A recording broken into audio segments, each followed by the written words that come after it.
Thank you for joining us. I'm Sarah Burgard. I'm the director of the Population Studies Center at the Institute for Social Research, and I'm so glad you could join us today for Looking Back and Looking Forward, an event to celebrate the contributions of outgoing ISR Director David Lam and welcome incoming Director Kate Cagney. So please note that we are providing live captioning of this event, and you can view those captions by turning on the closed captioning feature on your screen. You'll notice that the chat feature is disabled for this event, but if you're having any technical difficulties, you can send a message to the panelists, again, through the Q&A button at the bottom of your screen, and someone will assist you. Today, I have the great pleasure of introducing Susan M. Collins, who will start today's program. Dr. Collins is Provost and Executive Vice President for Academic Affairs at the University of Michigan. She joined the Michigan faculty in 2007, serving as the Joan and Sanford Weill Dean of the Gerald R. Ford School of Public Policy until 2017. And currently she's the Edward M. Gramlich Collegiate Professor of Public Policy, as well as Professor of Economics in the College of Literature, Science, and the Arts. Dr. Collins. Great, thank you. First of all, can everyone hear me? Okay. So it is such a pleasure to be leading off this afternoon's appreciation and celebration of David and his absolutely outstanding work as director of ISR.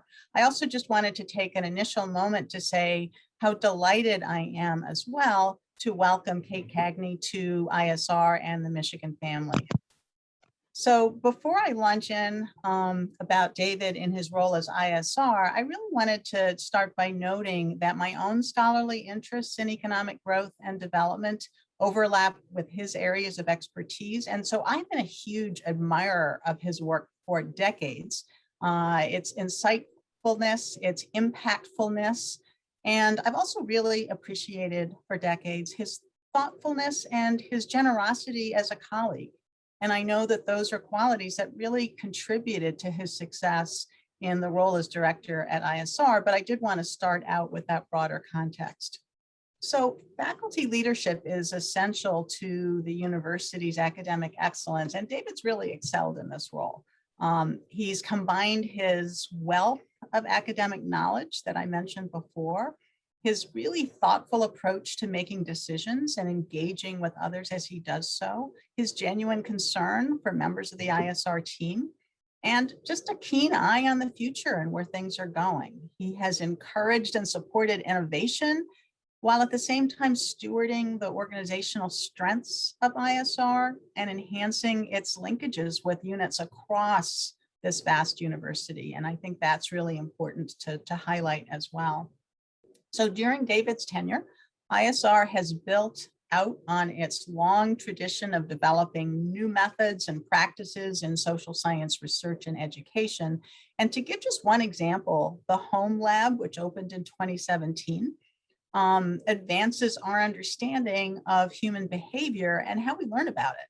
Similarly, the incorporation of data science into an array of research projects and the survey methodology curriculum contributes to the development of knowledge across the social sciences and also builds the human infrastructure for the research work that is being done and the research work that will be done in the future. As director, David has given important attention to diversity. And especially on this campus, that's really a core value. So recruiting and supporting graduate students with diverse backgrounds has helped to bring new perspectives to the work of the Institute. And his efforts to strengthen ISR's global connections, to broaden and deepen social science, those have also contributed to the Institute's ability to undertake research that has applicability throughout the world. And that's really quite exciting in a lot of different dimensions. So stewarding an organization's strengths, that's kind of the less glamorous part of leadership, but it really is critical to success as well.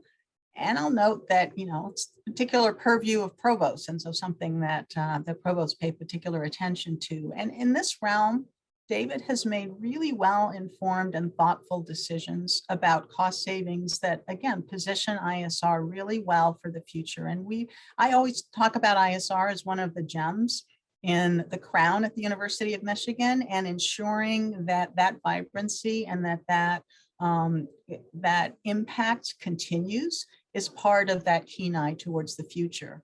So one example is his work in close consultation with the center directors, and I know that that's really integral to how ISR works, to streamline key services, eliminating some of the duplication, and enabling centers to really be able to concentrate their energy and their resources on their research agendas. And those changes were coupled with a lot of success in fundraising. And, conventional wisdom says that individual donors don't really give a lot to research, but ISR is demonstrating that there is private support for the work it's doing. In the past year, the Institute has had a record number of gifts from individuals, which is really fantastic. So of course, that's a testament to the important work that ISR is engaged with. And it's also a testament to David's ability to connect with donors and to have the vision to move that forward. And the broader base of support that that brings will really assist with that stability budgetarily for the Institute going forward.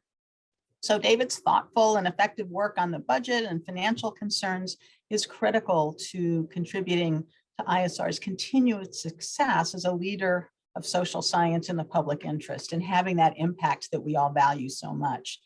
Throughout his tenure, David has shown an impressive ability to anticipate and lay the groundwork for future social science research, and his collaborative approach to resource management has also contributed to ISR, to the university, as I've discussed, and to social science more broadly. So I would publicly like to express my deep thanks and appreciation for the many ways that he has strengthened the work that truly makes a difference in this world.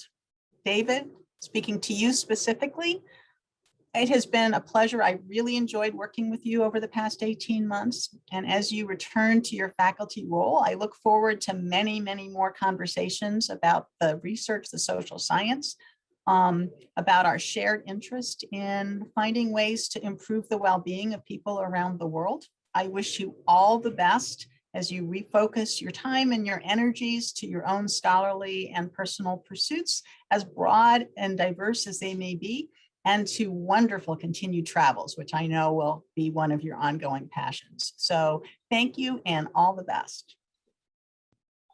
Thank you so much. Oh, sorry, David, let me take the floor. No, thank you, Susan. I very much appreciate those comments.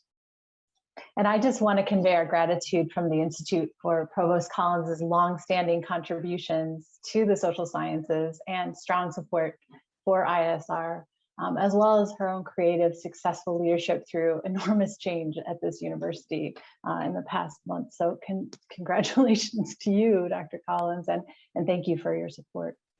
Thank you, Sarah. And all the best to ISR going forward. It's just wonderful to see a great institute continue to thrive. I'll say we'll now hear from each of the ISR Center Directors reflecting on David Lam's leadership, starting with Ken Coleman, who's the Director of the Center for Political Studies.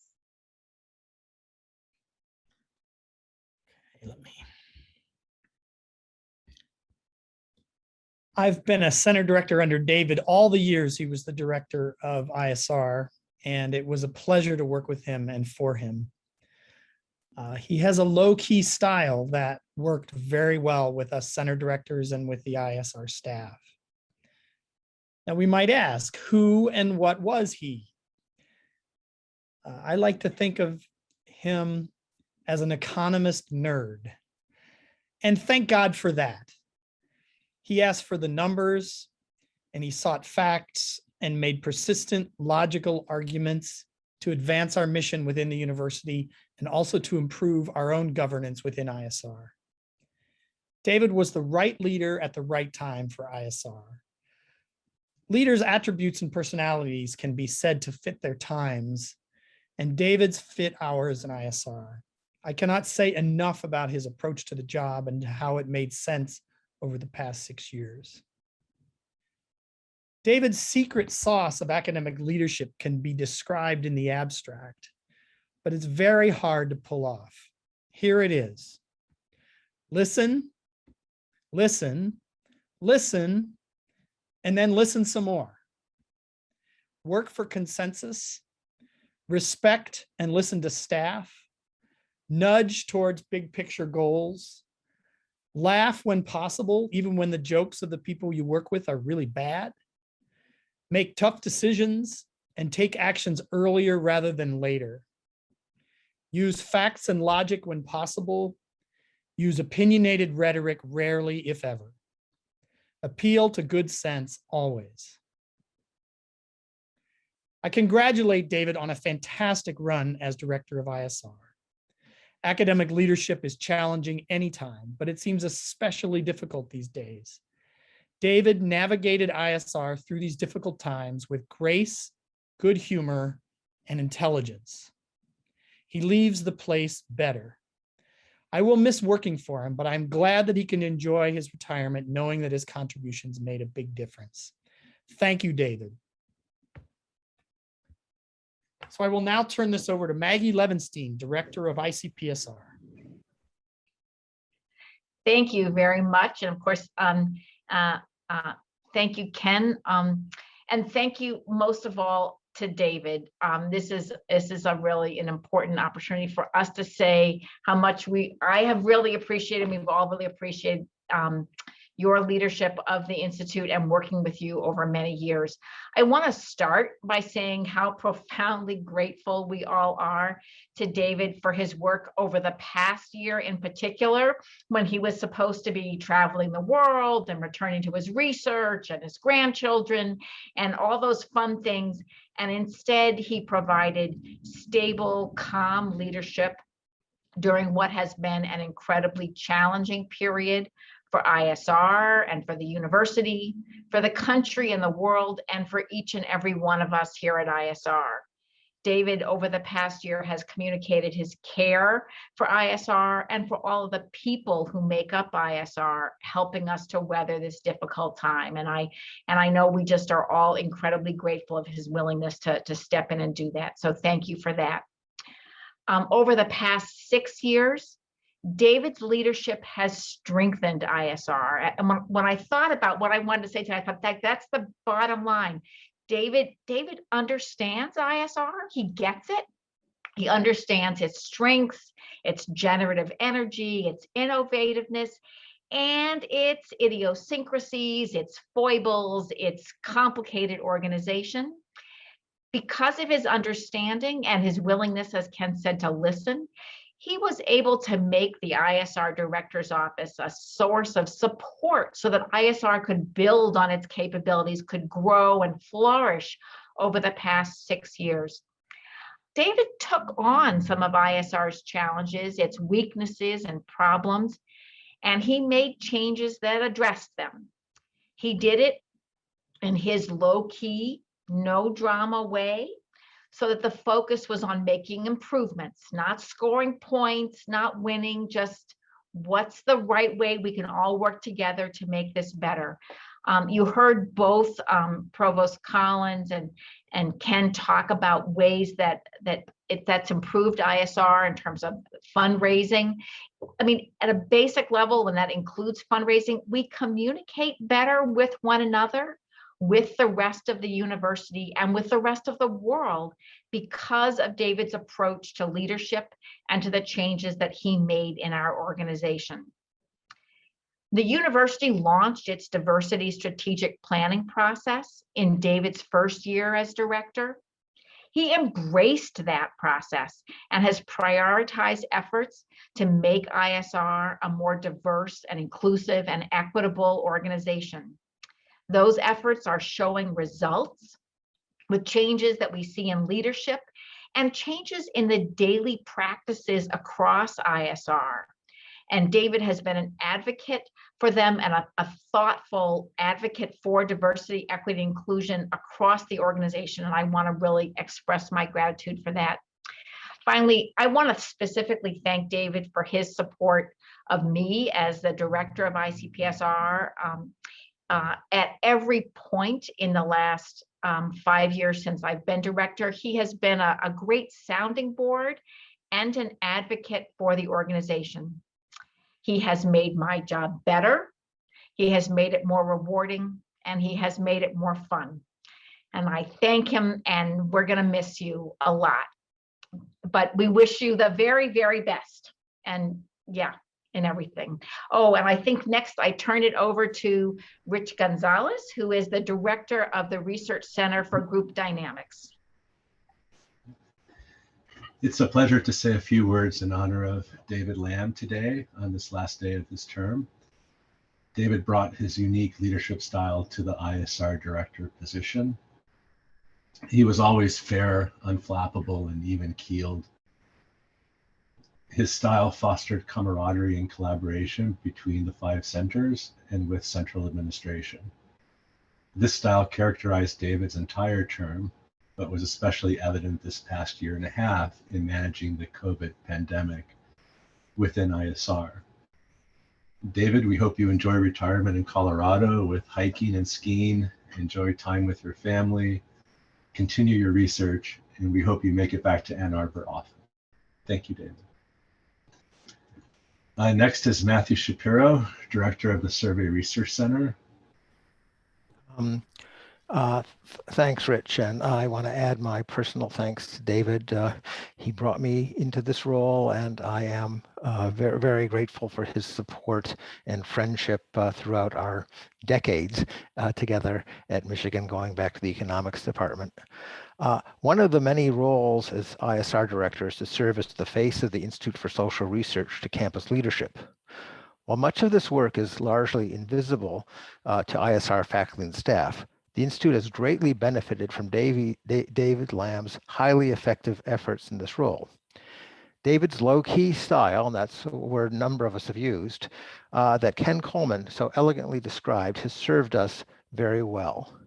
It may come as a surprise to some in this audience that not everyone in the university takes ISR's pivotal role in the excellence of empirical social sciences as an article of faith. David is so effective because he is an explainer, not an advocate, because he's a partner, not a negotiator. Let me just mention some of his accomplishments in this domain of the larger university. First, that we have a renewed understanding of the common purpose in advancing social science at Michigan with the College of Literature, Science, and the Arts, which is the home of our sister disciplines. Second, he has articulated both the obligations and the needs of ISR as an externally funded research organization operating within the budget model of a great public university. This will help us greatly going forward. Finally, he's expanded collaboration with virtually every professional school at our great university, reflecting the broadening of domains of our research well beyond our traditional roles in social science. Much of these contributions coalesced during the last year. When the pandemic struck, we all hoped that he would stay another year. That you did so almost automatically and so selflessly should not lead us to take it for granted. It was great personal sacrifice, and we really are grateful. Remarkably, ISR will emerge stronger after these trying times as an institution, in no small measure owing to your willingness to serve this additional year. Thank you, David, for how you have modeled academic leadership. We will continue to be grateful as we benefit from your accomplishments for years to come. Wish you and Tina well in your next endeavors. Now back to Sarah Burkhardt. Thanks so much, Matthew, and thanks to my colleagues, center directors. You've already heard many heartfelt thanks and personal remembrances for David, so I'll just add a few more and then we can turn it over to David himself. One of the things that I've benefited from personally through my entire career at Michigan, as David was PSC director when I was hired as an assistant professor, and he was the one who appointed me as center director last year, is his quiet confidence in the people that he works with. He doesn't put you on the spot or make you feel anxious about letting down the side. He simply exudes a sense of comfortable confidence in you that allows you to take the next step, do the hard next thing, and to do it really well. Whenever I've had the chance to work together with David, I've said yes, because I know that in the best way, what you see is what you get. Thoughtful colleagueship, rock solid support, and he's going to roll up his sleeves right alongside you to get the job done and to get it done right. Another thing you can't fail to notice if you spend any time around David is that he is a chimera. He is both a generous, engaged academic mind and your favorite camp counselor in spirit. In both senses, he is miraculously and kind of annoyingly energetic about ideas, about people. I don't know where he gets his energy, about bringing folks together to solve really difficult problems, and never feeling defeated or bringing negativity to the room. He has built amazing international teams, but also incredible communities, both at his work and at his home. And he's also going to know the best trail to hike or the best place to get a mountain bike for the weekend. And he's going to make sure that there's ice cream for the campers at the end of the trail. Like all the best leaders, you really wouldn't know how distinguished a scholar and how important an administrator David is when you meet him. But as you can see from the discussion today, his modesty hides enormous accomplishment. And he leaves ISR a better and stronger place and in truly excellent hands, as you'll hear more about a little later in the program. So David, let me thank you really from the bottom of my heart personally, and now turn it over to you.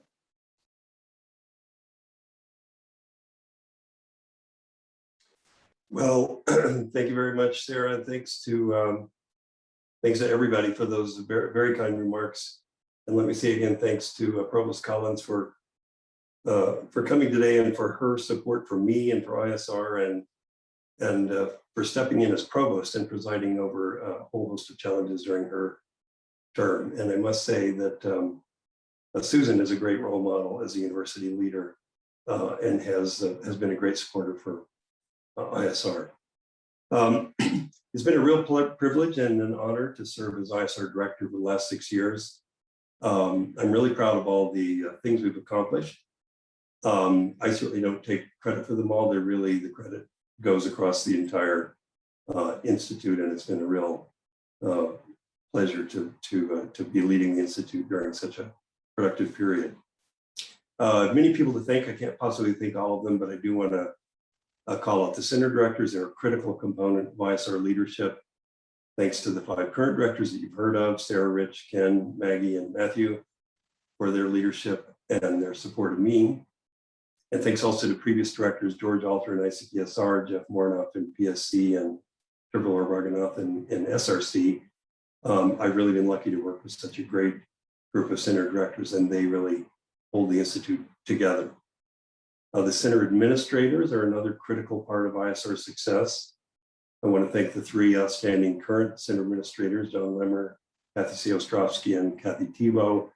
I work with them a lot. They're very critical to everything that happens, and all the previous center administrators I've worked with during my term.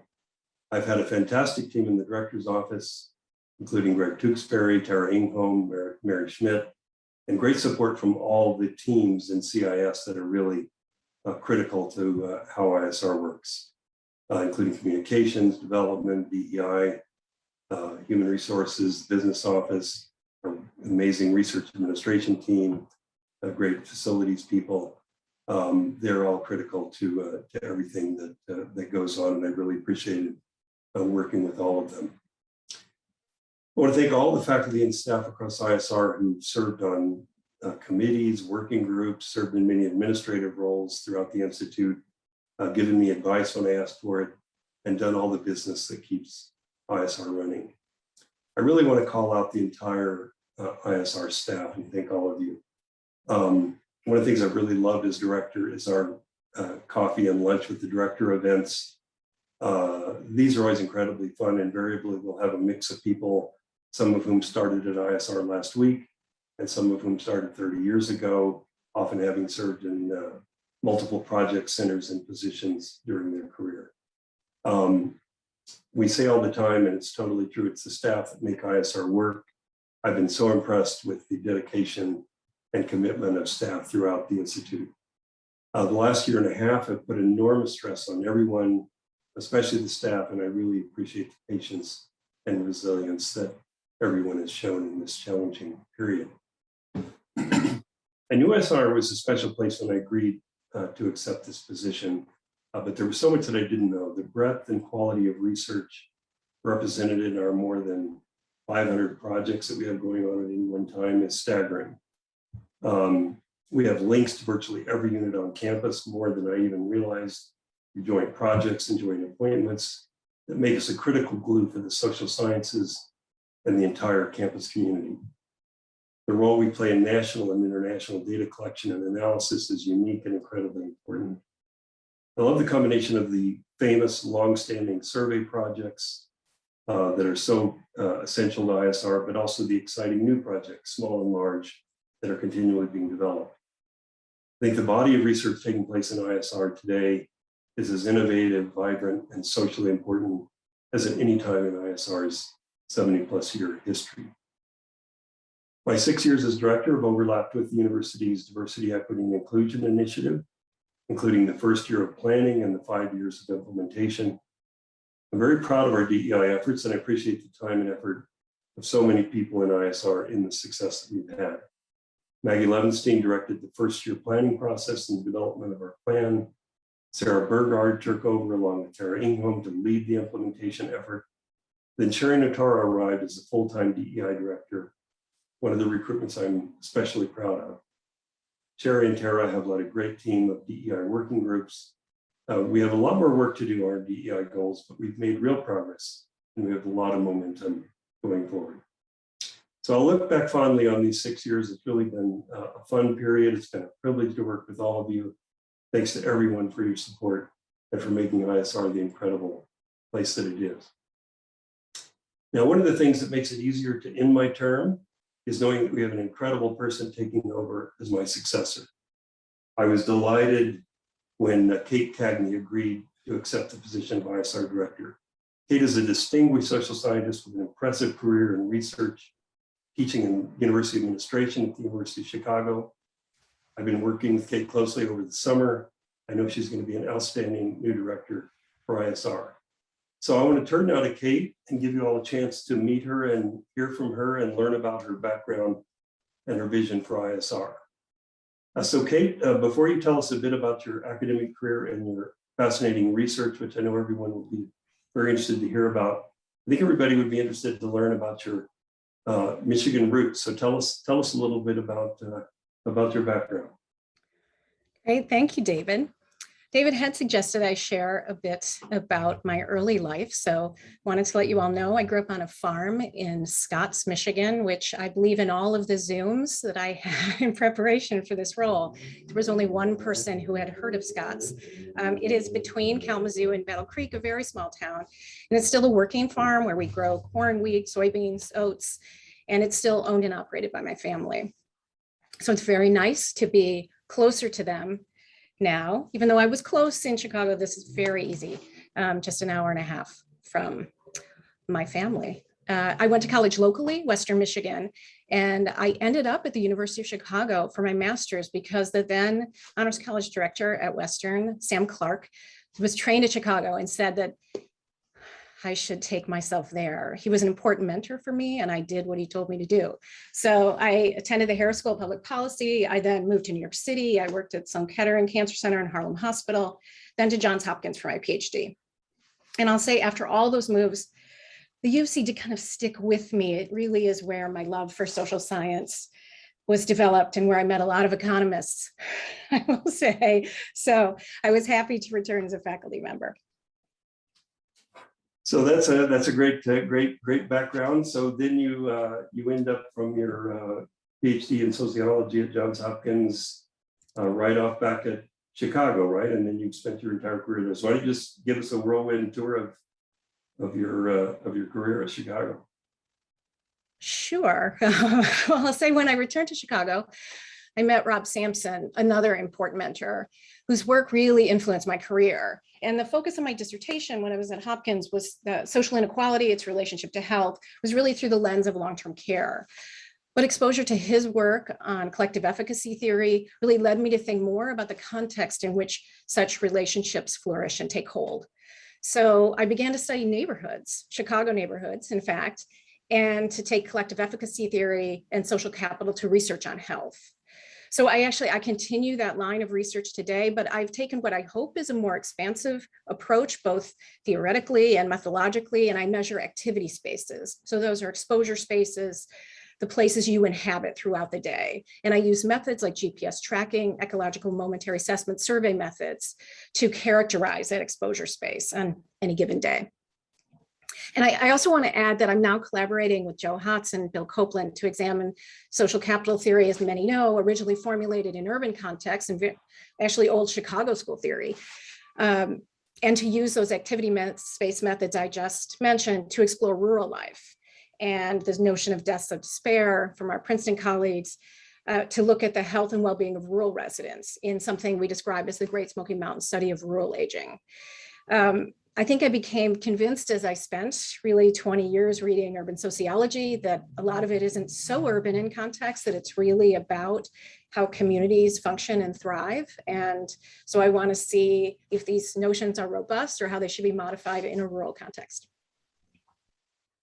It's a fascinating research agenda you've had. I've often told people that you're bringing together kind of the perfect sweet spot of coming in from outside with all of your accomplishments at the University of Chicago, bringing in a new perspective. But at the same time, we sort of think of you as part of the ISR extended family. We've had you here to give presentations many times. Maybe you could talk a little bit about how your research fits in with ISR and your ties to ISR over the years. Yeah, I have so many ties to ISR through the HRS, through summer training programs, and I'll say through colleagues who were trained here and whose careful questions helped to train me and to shape my ideas. I also will add that I have some enduring friendships here that have made this transition easier. One thing I hope is that my interest in survey methodology and using the GPS, CMA methods, other kinds of what I hope are innovations in social survey data collection will make a contribution to ISR, that people, again, will ask me hard questions so that I can refine those methods.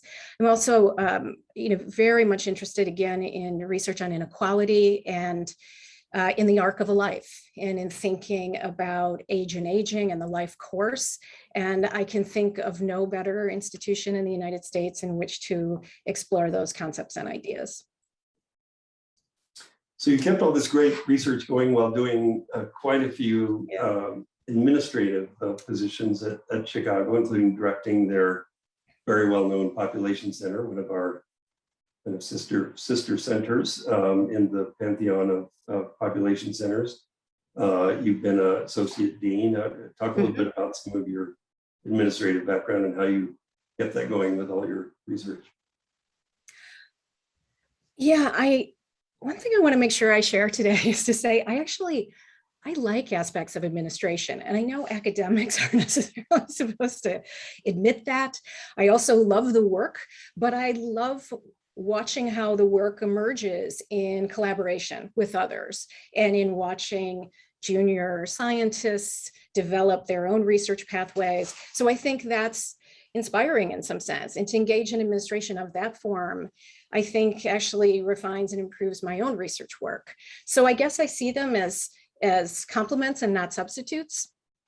And I also see this place as one that really values that form of collaboration, values mentoring, values thinking about how a career is formed. And so that is something that really drew me in.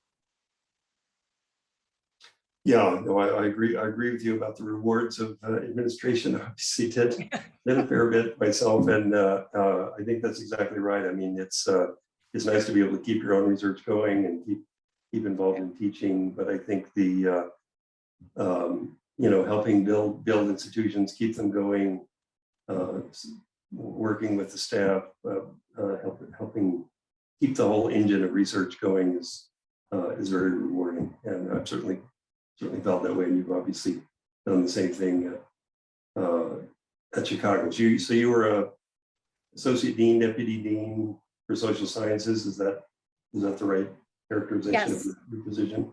Yes, I was a deputy dean in the social sciences division that comprises 8 departments and about 210 faculty. And it is one of the 8 schools and divisions at the university.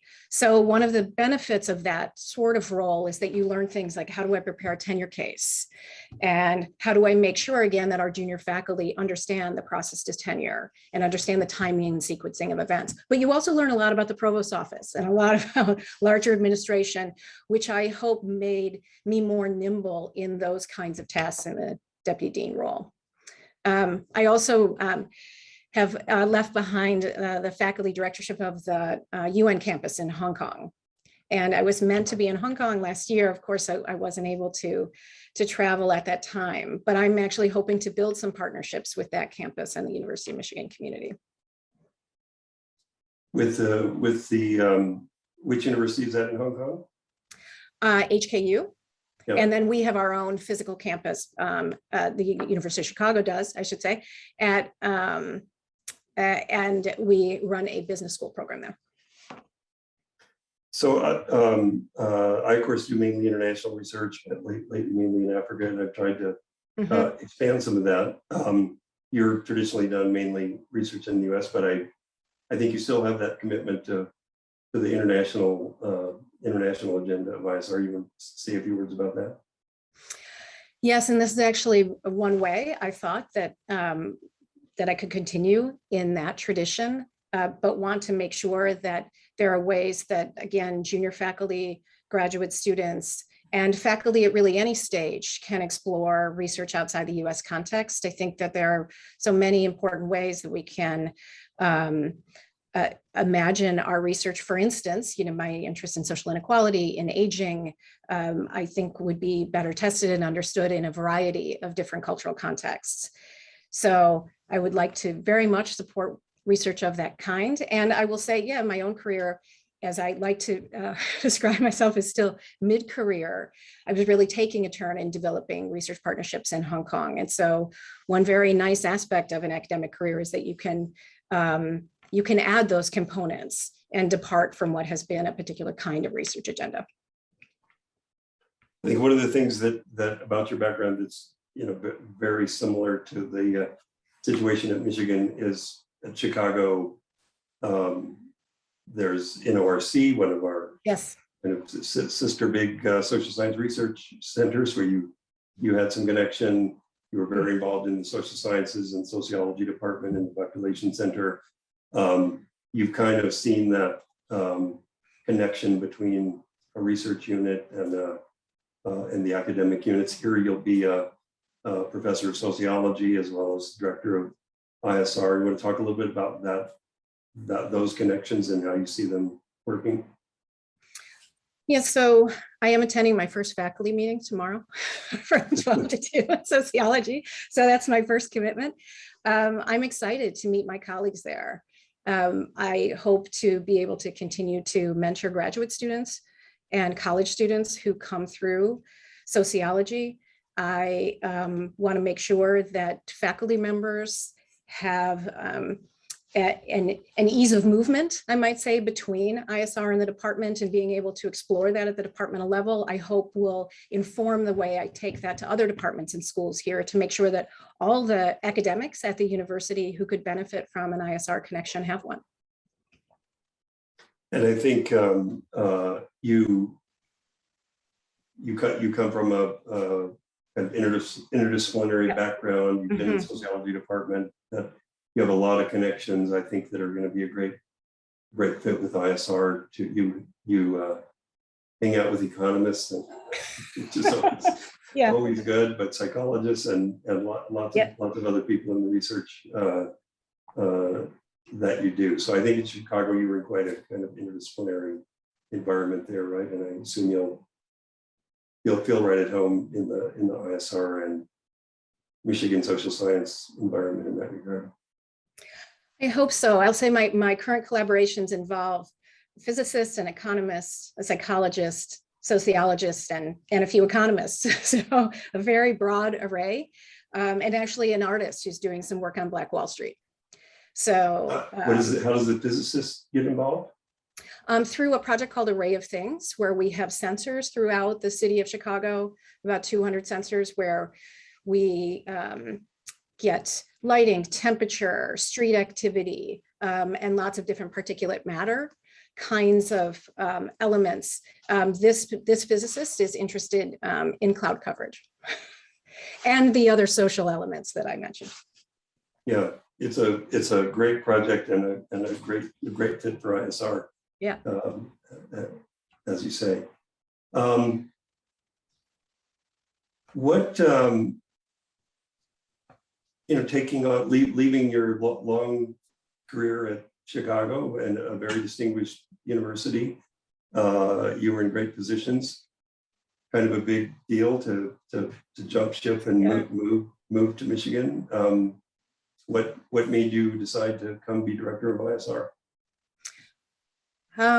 Well, you, in large part, and our conversations, your colleagues, the excitement of ISR. And I will say, when I spoke with a few colleagues confidentially, and then this really changed as the announcement was made. But when I would get notes back from people, they would say, go Kate, like go fight for social science, take ISR, and go to Washington.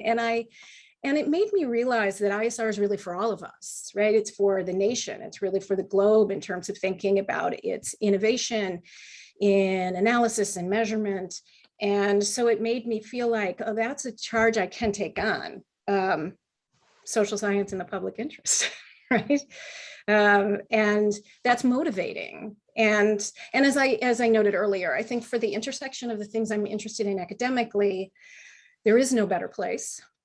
And I think all of those kinds of interests and concepts situated in a place that's so collaborative, that's ready to collaborate, it's very open intellectually. It's just compelling. I couldn't leave it on the table. Yeah, I know what you mean about those messages. I got the same kind of messages when I took the job from many people outside of the university. And one of the fun parts of the job, and it may have been the most enjoyable in the sense that it was, didn't involve a lot of pressure. It was representing ISR at many meetings in Washington and around the country. And I guess I expected this, but I think and our faculty and staff probably know this, but if somebody wants to do let's bring together the leaders of the social sciences around the country or the world and talk about the funding situation in Washington or access to data or how to work with the Silicon Valley companies, which was a recent meeting I was invited to. They always invite ISR. They always invite the ISR director. To the extent possible, I always said yes and went to those meetings because they wanted us to be there, but they're also just really interesting opportunities to interact with these leaders of the social science world. So I think, ISR is looked upon by the rest of the social sciences and beyond the social sciences as right. The go-to place for knowing what the trends are in social science and what the challenges are and the funding environment and what's going on with restricted data, you name it. And I in turn call on all our amazing faculty and staff to answer those questions. Another thing that happens a lot is, get a message from the dean or provost or somebody in the provost's office or the president's office of, is anybody in ISR working on X? You'll get these, often.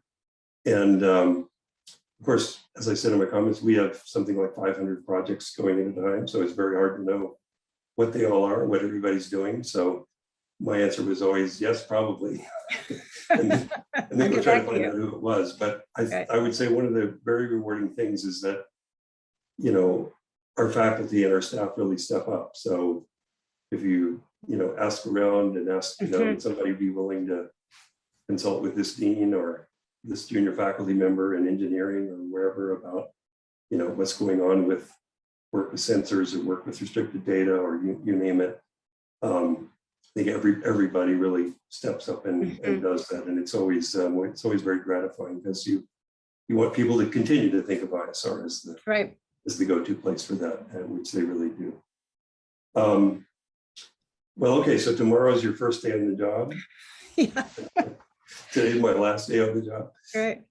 It really has been a blast. So what are you thinking of for your first day on the job, and what do you want everybody out there to know about? Well, I'm settling into your office. You left it beautifully pointed. So as you can see, I'm in here. I do hope on that first day that people will come by and say hello. Several people have come by already, which I've very much appreciated. I am thinking a lot about, what are the goals for the next 5 years, and thinking about structural elements, continuing your very important work on diversity, equity, and inclusion, strengthening the quality of research as it does, and thinking about those programmatic efforts, mentoring and advancement, perhaps more ways to formalize that, and continuing to focus on connections between and among the 5 components and how to facilitate that. I'll say, substantively, the things I've been thinking about are, opportunities for innovations in some of the large scale social surveys that ISR fields, how to think about marrying more traditional social survey components and augment those either with other sources, as my computer scientist colleagues say, found data rather than big data, but data that were not meant, right? Or we're not generated through a social survey mechanism. Thinking about computation, data scraping, new methods. I'll say on topics, I've been thinking a lot about measures of race and racism, how to effectively assess both. You already know I have an interest in rural life, and I think we might all agree, particularly in this last year and in thinking about differences politically, but also an uptake related to the vaccine, how we are really lacking some fundamental insights about rural life and practices. I'm quite interested in climate and thinking about seas and other departments and schools at the university as potential partners. I know I've shared with you before that I'd love it if ISR fixed polling, which I guess is a tall order, but is something that I find myself puzzled by, in the sense that we're not able to capture a better sense of political insights and motivations. And I'll just close that list by saying I'm also really interested. I mentioned I have a collaboration with an artist from Houston, and I'm interested in arts and the evaluation and assessment. I had a call last week with the Alliance for the Arts and Research Universities, which comes out of the president's office here. And they're very interested in partnering and thinking about how one might develop some metrics in a constituency that to some degree has resisted some of those kinds of metrics, and how one might augment those, make them more in keeping with the concepts that come from that discipline. So those are some of the things I've been thinking about that I will continue to think about on my first day. Yeah, very exciting. Well, that's all great. And I'm so excited to have you taking over.